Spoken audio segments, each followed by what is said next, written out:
Il est 7h46. Bonjour Christelle Caillot. Bonjour Gaël, bonjour à tous. Alors, grosse galère depuis une dizaine de jours pour les usagers de la SNCF. Oui, on vous en parle tous les matins. Alors, il y a eu d'abord le droit de retrait des agents après l'accident dans les Ardennes avec un train qui n'avait pas de surveillant à bord. Et puis, il y a eu le mouvement qui touche les TGV du Grand Ouest avec la grève des agents en région parisienne.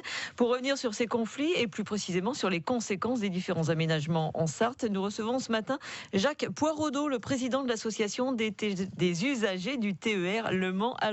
Bonjour. Bonjour. Alors avant de revenir plus précisément sur les aménagements de cette ligne entre Le Mans et Alençon, petite réaction sur les mouvements de grève, votre sentiment vous ? Sur les moments de grève, chacun prend ses responsabilités. Ce qui est dommage, c'est les usagers qui sont toujours pris en otage, comme on dit.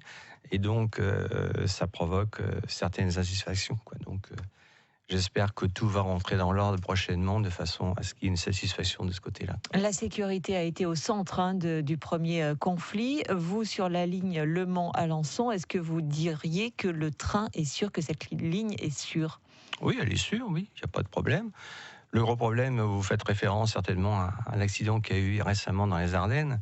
Mais le gros problème, c'est que les gens ne respectent pas le code de la route lorsqu'ils franchissent un passage à niveau.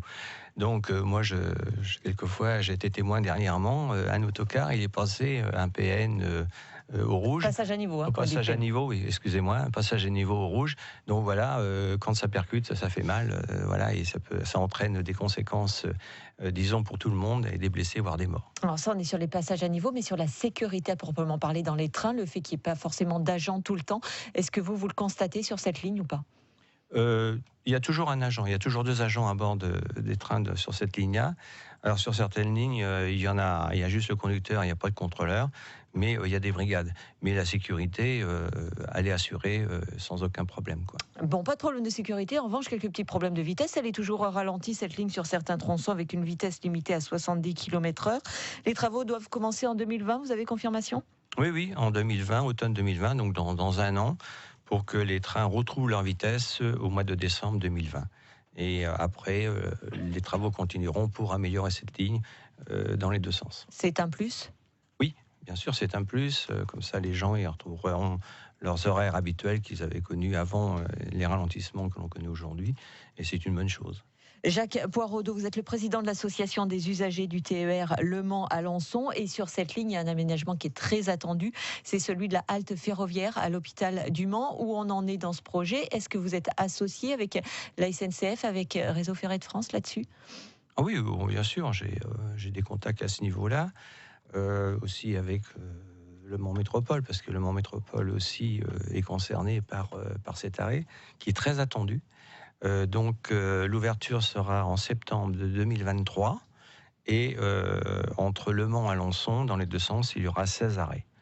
Donc voilà, c'est très attendu parce que ça permettra aux employés qui travaillent dans cette zone-là, il y a quand même 10 000 emplois, c'est pas rien, et comme ça, ils pourront aller facilement du côté de l'université ou côté Chasse-Royale ou à l'hôpital, parce que ça sera juste en face l'entrée de l'hôpital, et ça permettra aux usagers de gagner du temps au lieu d'aller à la gare pour rejoindre leur travail dans cette zone. Selon vous, ça peut augmenter le trafic de combien ? Je ne peux pas vous dire. C'est très difficile à déterminer. Je sais qu'il y a un engouement. Beaucoup de gens attendent cette ouverture, mais je ne peux pas vous dire. Alors, dans un premier temps, le 15 décembre 2019, disons, on n'est pas très loin, il y a une amélioration, c'est-à-dire qu'il y a beaucoup plus d'arrêts entre Le Mans et Alençon. Et dans les 2 sens. Avec le nouveau cadencement, dans ce qu'on appelle les nouveaux horaires, quoi. Oui, les nouveaux horaires. Donc, il y aura un train aux heures de pointe matin et soir, toutes les 30 minutes. Donc plus d'excuses pour prendre le train, c'est ce que vous êtes en train de nous dire ? Moi, j'ai dit, je demande réflexion aux gens qui habitent le territoire entre Le Mans et Alençon, de réfléchir, disons, par rapport à la voiture qui est très coûteuse, et un exemple, une voiture 5 chevaux, 40 km aller-retour, c'est 3 750. Le TER, c'est 718 €, entre 718 et 1 394 € selon la formule, c'est-à-dire si c'est mensuel, annuel, s'ils prennent le train uniquement, le bus et la C-tram après, quoi. Et avec ça, sur cette somme-là, il y a 50% en moins. Sauf que les abonnements, c'est pareil, c'est comme les gasoils, ça augmente. Je parle des abonnements. Ouais. Je parle des abonnements pour les gens qui vont au travail, mais il y a d'autres abonnements. Oui, mais les tarifs augmentent aussi quand même. On est sur plus 21 € en moyenne entre 2018 et 2020. Oui, ça, quand même. c'est une volonté de la région des Pays de la Loire.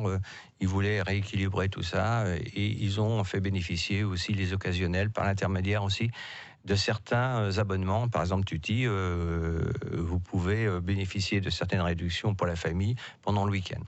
Jacques Poirodeau, président de l'association des usagers du TER Le Mans Alençon, était notre invité ce matin sur France Bleu Maine. Bienvenue. Merci à vous d'avoir été notre invité. Belle journée. Vous repartez en voiture du coup, parce que vous avez eu peur quand même de la grève des agents aujourd'hui. Merci de m'avoir reçu. Merci à vous. L'invité de la rédaction de France Bleu est à réécouter dès maintenant sur francebleu.fr.